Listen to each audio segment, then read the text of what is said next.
Evet.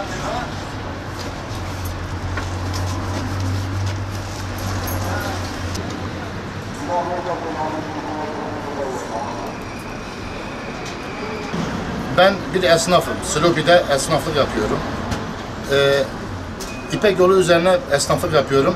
2 gündür benim elektriğimi suçsuz yere, haksız yere, hiçbir borcum olmadan, hiçbir sıkıntım olmadan 2 gündür benim enerjimi haksız yere kesmişler.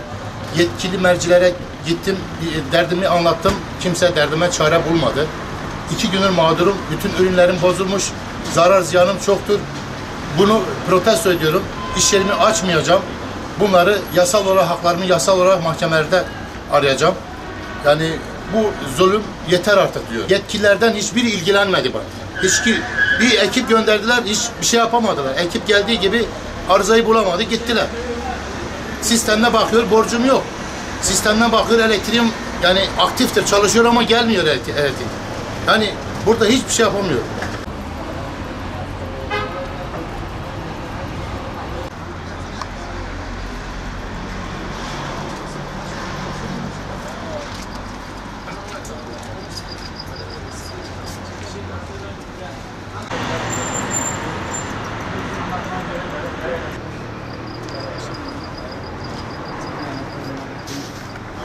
Ben dün gece sabah saat 3.30'a kadar çalışmışım. Bütün o ürünlerin hepsi ziyan oldu gitti.